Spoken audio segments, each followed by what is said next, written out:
So today we're going to talk about functions of management. On a later video we'll look at the differences between a manager and leader. Alright, because quite often it's a little bit confusing as to what the differences are between a manager and a leader.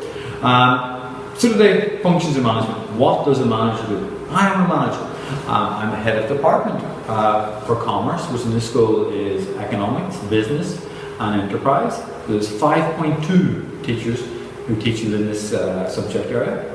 So obviously some of the things I do might be to do with planning who's going to teach what.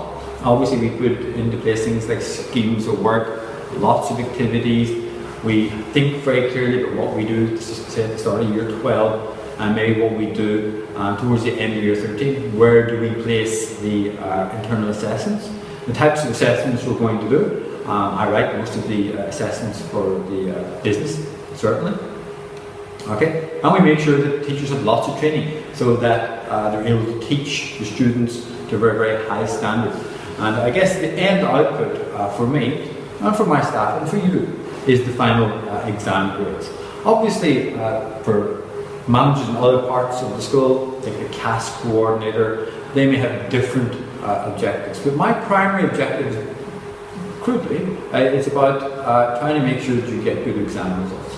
So, these, however, these are soccer managers, football managers, and they're measured primarily by results in the short term. And do they win trophies? So this is Zinedine Zidane, currently at Real Madrid. This is Jose Mourinho, currently at Manchester United, and this is Guardiola, currently at Manchester City. And the reason why I said currently is if you're watching this in 2020, they've probably been sacked or moved on because of poor results. Okay, so this is the manager. There is responsible for planning and directing the work of a group of individuals, monitoring their work and taking corrective action when necessary. Okay, making sure the organisation meets its objectives. We're going to look at two theorists, Henry Fyle and Peter Drucker, and you'll see that their theories run very much in line with what I've just written. If you want to impress the examiner and you mention Drucker or Fyle, they will probably react very, very well.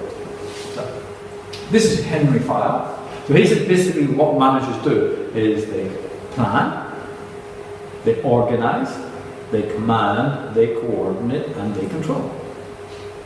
I'll let you read this.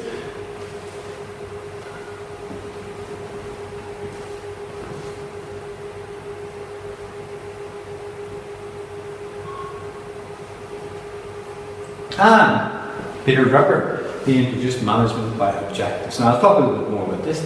Obviously what we need to do first of all is to set objectives. What does the business want to achieve? Obviously then you have the strategies to try and reach those objectives. Alright, so that might be involved organising the work. Okay, making sure the work is split up into different parts so that workers can specialise. Then motivating workers, communicating with the workers so they know what to do. Measuring what people have done. So if you give people targets, so my target this year might be to ensure that students average 5.4 in higher level. And at the end of the year, maybe I will sit down with my IB coordinator and she will say, you didn't reach 5.4, you predicted 5.4, but the students didn't get that. Okay, and then establishing why they didn't get that, maybe they did pretty badly on the case study paper, and then trying to come up with strategies to improve that in the future. And trying to develop workers. Okay, this school, for example, my department, makes sure we will have a brand new teacher. So already plans are being put into place to make sure that that teacher has lots and lots of training so that they're able to deliver the IB curriculum correctly, and hopefully that they're able to have lots and lots of exciting lessons. Okay? Because we want to bring out the best in the worker. If we bring out the best in the worker, we'll bring out the best in the student. Okay? So, that's functions of management.